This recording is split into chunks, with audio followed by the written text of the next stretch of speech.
pada episode kita kali ini kita kedatangan tamu yang luar biasa. Ada Bung Marsanto. Bagaimana kabarnya, Bung? Alhamdulillah baik. Ini selamat menjalankan ibadah puasa buat teman-teman.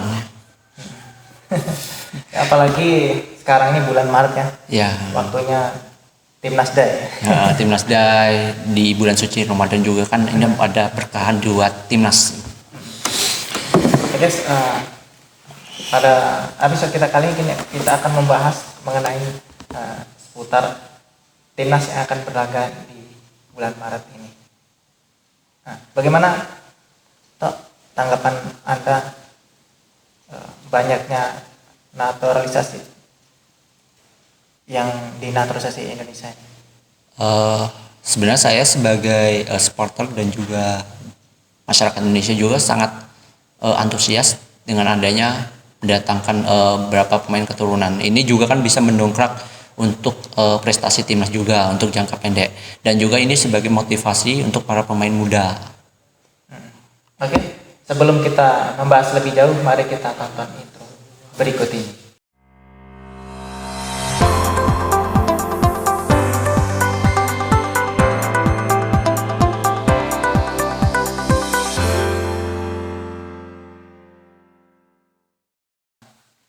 Baik nih, menurut Marsanto nih, seberapa besar peluang Indonesia ini untuk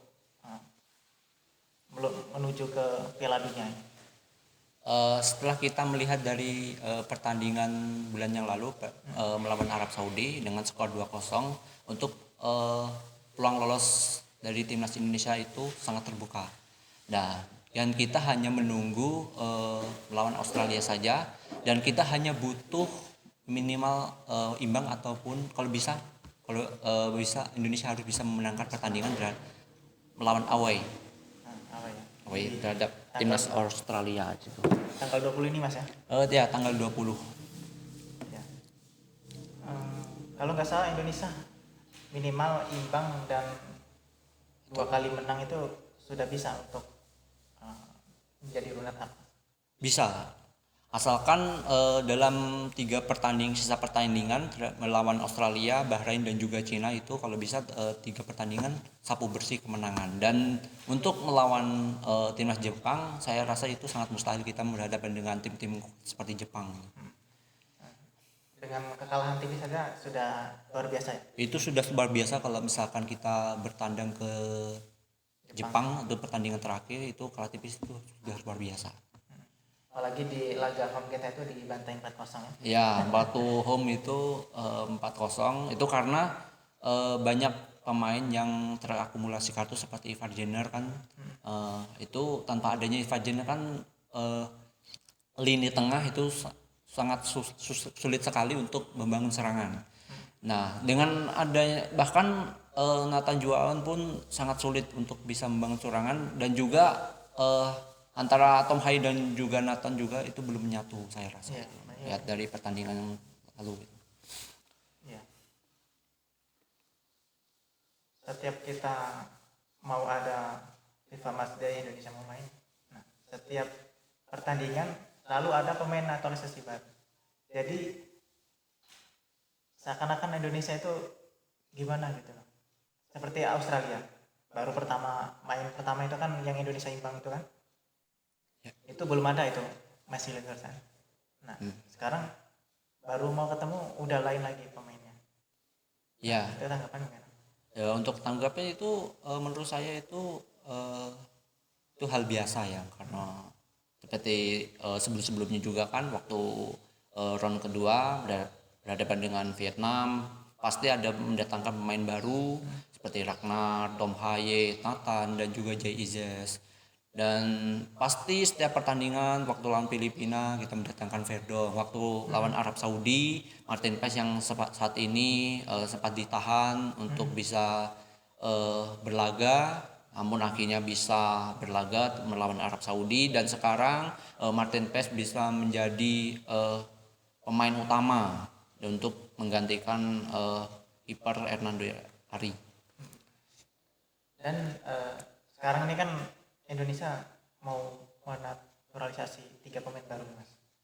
Nah, jadi apakah Martin Paes ini bakal tergeserkan oleh Emil Audero yang kita lihat CV-nya itu kan pernah bermain di Inter Milan.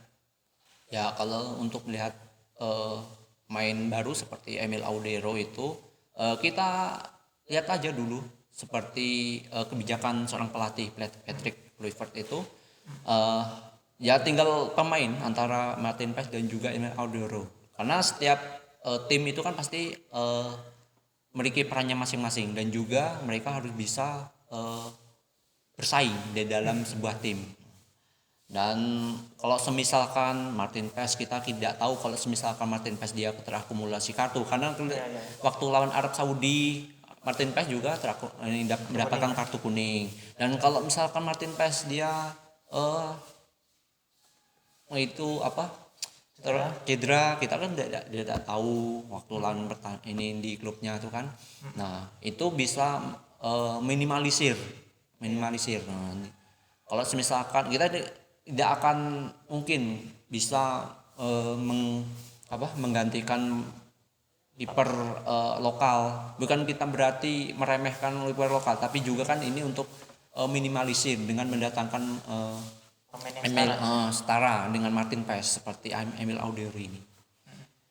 Dengan didatangkannya Joey Palopesi ini kan sekarang Tom Haye kan ada partnernya nih. Kira-kira bagaimana pandangan Anda, Mas? Kalau untuk pandangan saya itu cukup bagus ya juga dan kita melihat sebagai supporter itu saya melihat dari Joey Palopesi itu hampir sama dengan Ivar Jenner. Ferdinand ya? Dia menyuplai bola dari bawah hingga ke apa? Dari bawah ke atas dan kalau misalkan seperti tipikal Ivar Jenner itu kan tidak ada penggantinya gitu. Nah, kita kalau misalkan mengganti Nathan Joan agak sulit juga untuk membangun serangan. Bahkan serangan yang dibangun oleh Nathan Joan itu agak sulit, Ya, agak sering buntu, putus ya. agak putus juga dan juga kita apalagi kalau kita duetkan dengan Tom Haye dan juga Ivar Jenner itu sangat nyatu sekali antara Ivar Jenner dan juga Tom Haye waktu lawan Cina kemarin. Waktu lawan Cina sebenarnya pemain kita juga bagus akan tetapi dari ada sedikit konflik antara pemain dan juga pelatih juga seperti Jay Izzes itu di ban cupnya diganti dengan Asnawi itu kan agak aneh juga.